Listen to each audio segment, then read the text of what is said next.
देगा तब उसी की लड़की के शादी हाँ होगी, और क्या नहीं गुरु होगा।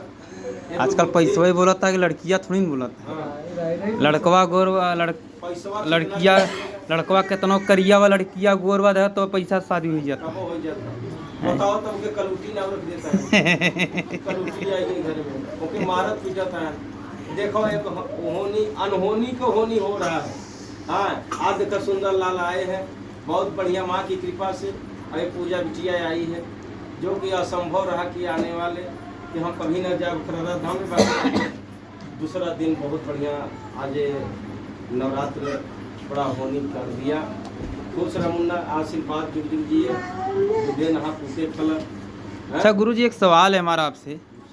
आदमी जो सच राह पे चलता है देखते बहुत तकलीफ झेलता है, लेकिन जो देखते हैं झूठ बोल के पैसा भी कमाते हैं, बड़ा संपत्ति भी खड़ा कर लेते हैं, फिर भी देखते हैं मतलब सुखी रहते हैं, ऐसा क्यों? सुखी नहीं है, आपके तत्काल के लिए दिखाई दे रहे हैं, कुछ थोड़े दिन के लिए कहे हैं 9 दिन की चांदनी, फिर अंधेरी रात में फंस जाते हैं।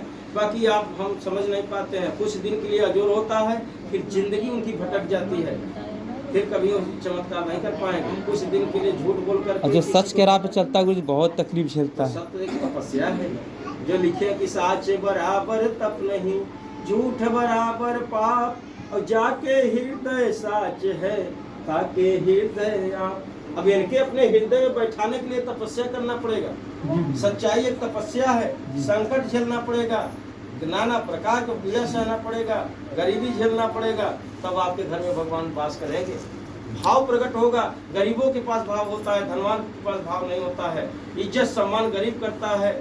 जैसे बताए हैं कि दुर्योधन के पास 56 प्रकार का भोग बना था, बाकी प्रभु ने गए वहां से धक्का मार करके भगाए गए, और एक विदुर बगल में थे, उनके अरदार पड़दार थे, बाकी उनके यहाँ जाने के बाद कितना भाव से बैठाया गया, कितना भाव से जो राह समर्पित किए और उसको भोग लगाए, कहे वाह कितना मीठा है। इसलिए गरीबों का भगवान भी इज्जत करते हैं और गरीब भगवान का इज्जत करता है। गुरु जी बात तो सही है। अब देखिए ना, जैसे बाबा जो लोग हैं देखते हैं, बाबा लोग कहते हैं हाय पैसा काहे करते हो, अपना खुद ही इतना पैसा कमाते हैं, फॉर्च्यूनर से चलते हैं। वो बाबा नहीं है, पाखंडी है। बिन संतोष सब काम न साही, अचल सुख संपत्ति रह के और सुख नहीं। सबसे बड़ा यह धरती पे संपत्ति माना गया है मानव जीवन। इसमें सुख शांति लेना है तो सबसे बड़ा ये धन है।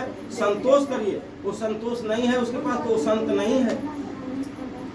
वो फॉर्च्यूनर के चक्कर में, हेलीकॉप्टर के चक्कर में, बहुत अच्छे खाने पीने के चक्कर में, वस्त्र के चक्कर में, साधन सुविधा ने ऐसी बन लगा है उसको, तो वो मान के चलिए एक साधु नहीं है, वो पाखंड साध रहा है।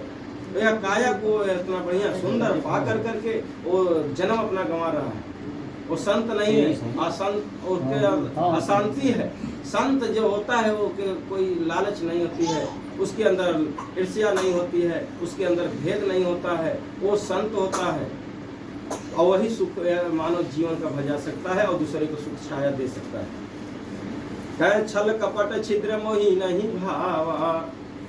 हर पुराण में लिखा है, 18 पुराण की संसार में रचना रची है, और सब उसमें पढ़ रहे हैं, सुन रहे हैं, सुना रहे हैं, बाकी सही निष्कर्ष नहीं निकल पा रहे हैं। उनके अंदर भेदभाव, लालच, ईर्ष्या, दोष, भेदभाव की वजह से वो अच्छा खोज नहीं कर रहे हैं, उसका अर्थ निर्मल नहीं निकाल रहे हैं। इसलिए लिखा है छल कपट छिद्र मोही नहीं भावा, निर्मल तन सुभग शरीरा, और तन पाय भजै रघुवीरा। जो निर्मल तन मन होगा वही भज सकता है भगवती को, भगवान के किसी नाम का आराधना कर सकता है तो खाएगा।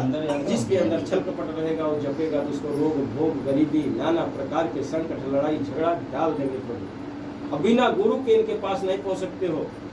जैसे एक जज है, उसके पास आपको जाना है तो एक वकील करना पड़ता है, वकालतनामा लगाया जाता है, तब जाकर के उस पर 1 रुपए के पन्ने पर ले करके कलम से लिख करके एप्लीकेशन ले जाता है पेशकार के पास।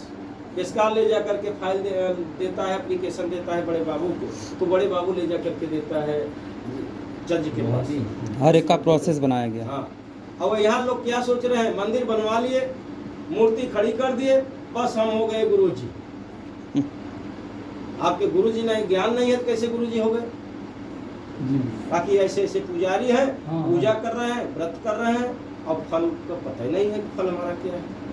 फल मोक्ष का कहे हैं कि फल होता है, वो फल पैसा- खाने वाला पैसा फल है नहीं। ना ना, न पैसा फल है, न पैसे केला ले फल रहे है, हैं। न सेब फल है, न अंगूर फल है, न अनार का जूस का फल है। यह काया में आत्मा को मोक्ष का भेजना, मोक्ष गति तक पहुंचा देना, वो सबसे बड़ा फल है। उसको कहे हैं अमृत। अमृत तो से जन्म और मरण से पार जो हो जाए। बाकी यहाँ लोग कहते हैं अमृत फेल हो जाए, पता ही नहीं बा कि अमृत का है, क्यों नाम रखा गया है। जन्म और मरण से पार हो जाना, उसका नाम अमृत है। वो वही फल है। ये मानव जीवन का वही एक कर्म है, और वही एक फल हो जाए कि आत्मा कहीं संसार में भटके ना। तो ऐसा इसका कर्म सुधारो। यहाँ हर तरह के बताया जाएगा, आपको ज्ञान दिया जाएगा। यहाँ से जो ज्ञान की दृष्टि खोल दे, यहाँ संगत कर ले, तो मानव का जन्म हो जाएगा। पहला जन्म कहे शैतान का होता है, दूसरा का जन्म गुरु जी के ज्ञान से होता है। जब ज्ञान हो जाएगा तो आप ज्ञानी हो जाएंगे, अपना कारभार, अपना परिवार, अपना संसार परिवार बना लेंगे, आपको चिंता नहीं सताएगा। प्रभु बैठे बैठे आपके कार्य करा देंगे। कर बिन पग चलई सुनई बिनु काना, कर बिनु कर्म करई विधि नाना। आज हमको कहाँ जाना पड़ रहा है? हमारे यहाँ केला आ जा रहा है, सेव जा रहा है, मीठा आ जा रहा है। ऐसा मेरा कर्म है जो कि अपने आप आ रहा है। न मार्केट जाना पड़ रहा है, न खेती करना पड़ रहा है, तब भी मेरे यहाँ धन और सब कुछ आए। बच्चों के हम जो कुछ पालेंगे, अपने भक्तों के शिष्यों के तो हम करने के लिए तैयार हैं। वही भक्त है जो कि बात माने चाहिए। गुरु जी कह दिए कि धामे में खड़े हो जाओ, जाकर के खड़ा हो जाओ। अब वो चाहे मैं धूप लगे और चाहे कुछ भी हो जाए। हमने इस धरती पर 2 बच्ची बैठाया हमने, एक 5-6 साल की, एक 11 साल की। जैसे प्रहलाद को कड़ाही में तेल खौला करके फेंका गया था, हाँ, एक राक्षसी बुलाया गया, वो खाएगी इनको। मेरा कश्यप ने ऐसा परियोजना रचता रहा। बाकी उनके पिताजी ने, बाकी विष्णु के भक्त और उनके हर पल पालन करते रहे। ओम नमो भगवते वासुदेवाय। जैसे यहाँ हमने गुरु दीक्षा दिया आप लोगों को, ओम गुरु बृहस्पति नमः, ओम गुरु बृहस्पति नमः। ये आप दिन भर में 24 घंटों में 5 बार का जाप कर दोगे तो 5 तत्व आपका नष्ट नहीं हो सकता है। ऐसे उनको नारद ने दिया था, ओम नमो भगवते वासुदेवाय। जब भी उनको संकट पड़े, थोड़ा हंस के कहें, ठीक, जिसको जैसा योजना है, चलो अपना योजना आप बनाइए, हमको वहाँ ले चलो। पहाड़ पर से फेंका गया, समुद्र में फेंका गया, पूरे घर में सर्प का डेरा डाल करके उसमें किवाड़ी बंद करके झोंका गया, बाकी तब भी उसको सर्प नहीं चला। पहाड़ के नीचे झोंका गया, विष्णु ने स्वयं लोक लिया। ये छोटे छोटे जो बच्चे गोद में खेलते हैं, कहीं आप खाट पे सुला देंगे, बेड पे सुला देंगे, वो धड़ाम से गिरता है, आवाज आती है, बाकी उसको टचिंग नहीं पड़ता है, कहीं चोट नहीं लगता है, ना उसका पैर टूटेगा, ना सर टूटेगा, ना हाथ डिस्टर्ब, कुछ नहीं होगा। बस हल्का फूल जाता है बस। हाँ, हल्का फूलेगा, फिर थोड़ी देर में सही हो जाएगा। वो कौन बचाता है?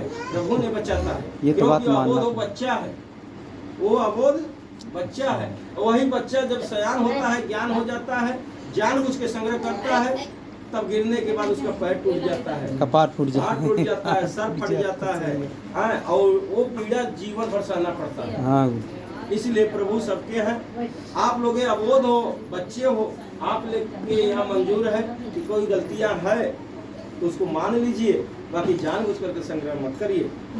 नहीं तो हमने वो बच्ची को जैसे बताने जा रहे हैं, हमने 3 बजने में कि 2 बजने के 5 मिनट बाकी था, ऐसे रहना दादी, और उसको हमने 2 घंटा बैठा दिया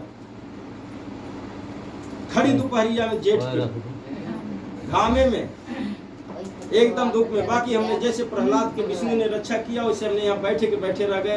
माता जी कहे, अरे उन्हें तो खलरी नहीं रही जाए, जिंदगी नष्ट हो जाए, काहे गुरु जी इतना हमका नहीं कोपा नहीं, वो झूठ बोली है, इसलिए उसको सजा दिया जा रहा है, बाकी उसका कुछ बिगड़ेगा नहीं।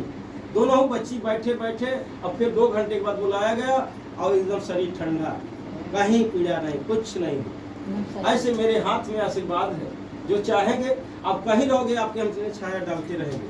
बोलो शेरावाली मैया की, माँ भगवती की, गुरुदेव की, हर हर महादेव।